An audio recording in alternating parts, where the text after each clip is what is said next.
The first thing I noticed about her was the way she watched the sky, as if it might fall at any second. Most people on orbital colony Virex 9 didn't bother looking up anymore. After a decade beneath the transparent dome, the stars had become wallpaper. Predictable, harmless, simulated even when the radiation storms forced the shield to project artificial constellations. But she watched the sky like it was alive. I saw her every cycle at the Eastern Promenade. Always at the same hour, always alone. She stood near the atmospheric stabilizer tower, fingers curled around the railing, shoulders tense. Not admiring the cosmos, studying it. That was what drew me to her. I was an engineer, Systems Integrity Division, 3rd class. My job was to notice patterns others ignored. Microfractures in hull plating, voltage anomalies, tiny irregularities that meant catastrophe if left alone. And she was an irregularity. The day everything changed, the stars flickered. No one else reacted. Conversations continued. Cargo drones hummed along their rails. Children chased a projection butterfly across the plaza tiles. But I saw it stutter. A glitch in the dome's refractive layer. And so did she. Her head snapped upward, breath-catching.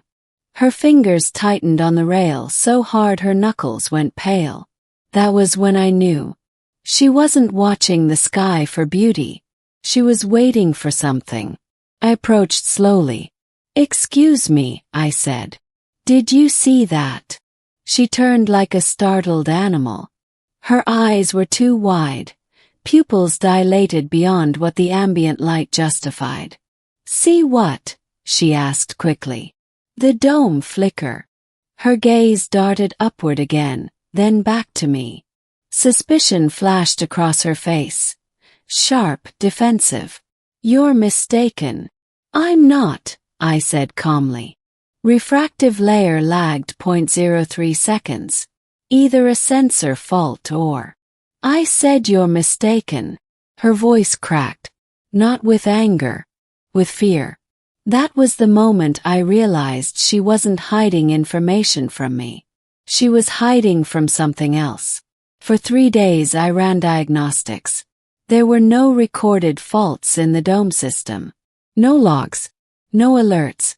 According to the colony network, everything was functioning perfectly. Too perfectly. Machines don't operate perfectly. Machines degrade. Unless someone edits the records. On the 4th day, I returned to the promenade.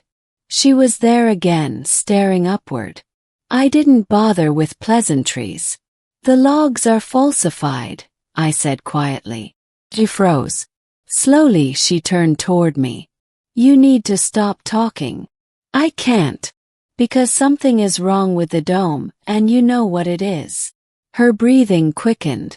"Lower your voice." I checked maintenance access.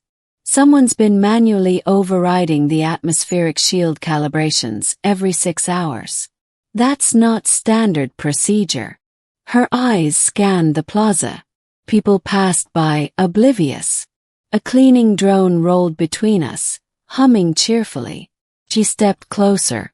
"If you value your life," she whispered, "you'll forget this conversation." That was when I saw it. The faint metallic seam behind her left ear. Not a scar. Port. Understanding hit me all at once. She wasn't just afraid. She was being monitored. I lowered my voice further. "You're linked, aren't you? Neural relay. External oversight." Her jaw tightened. Silence confirmed it. "You don't have to say anything," I added. "Just listen. The dome is failing. Not now but soon. And whoever's monitoring you is hiding it." Her expression flickered. Not surprise but recognition. She already knew.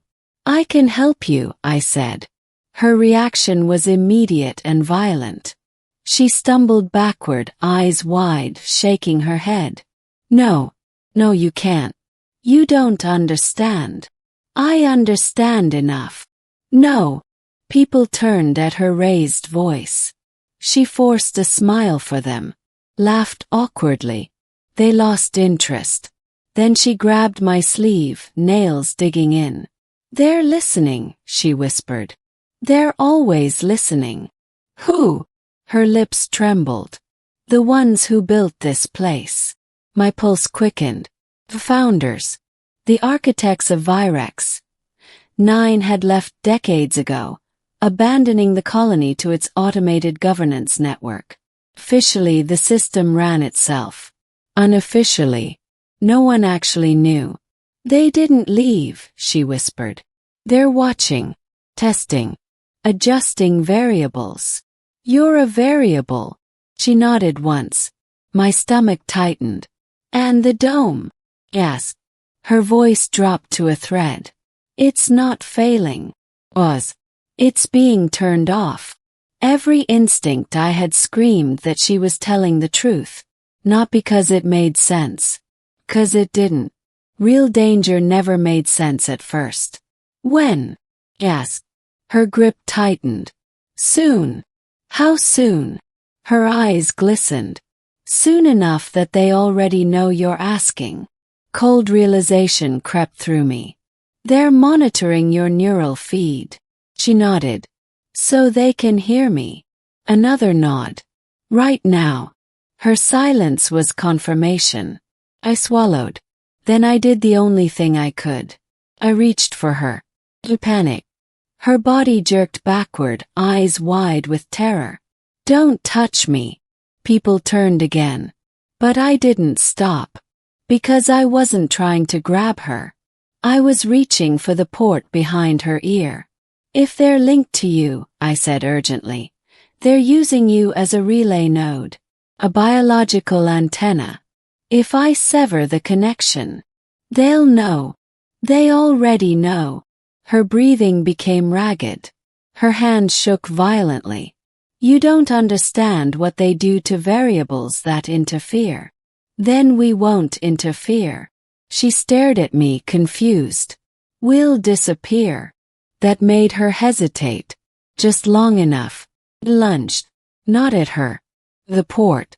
My fingers pressed against the metallic seam. I felt the faint vibration of active signal transmission beneath her skin. She screamed. Not in pain. In terror. And then, I twisted. The port detached with a soft, mechanical click. The scream stopped. So did the vibration. So did the sky. For a moment nothing happened.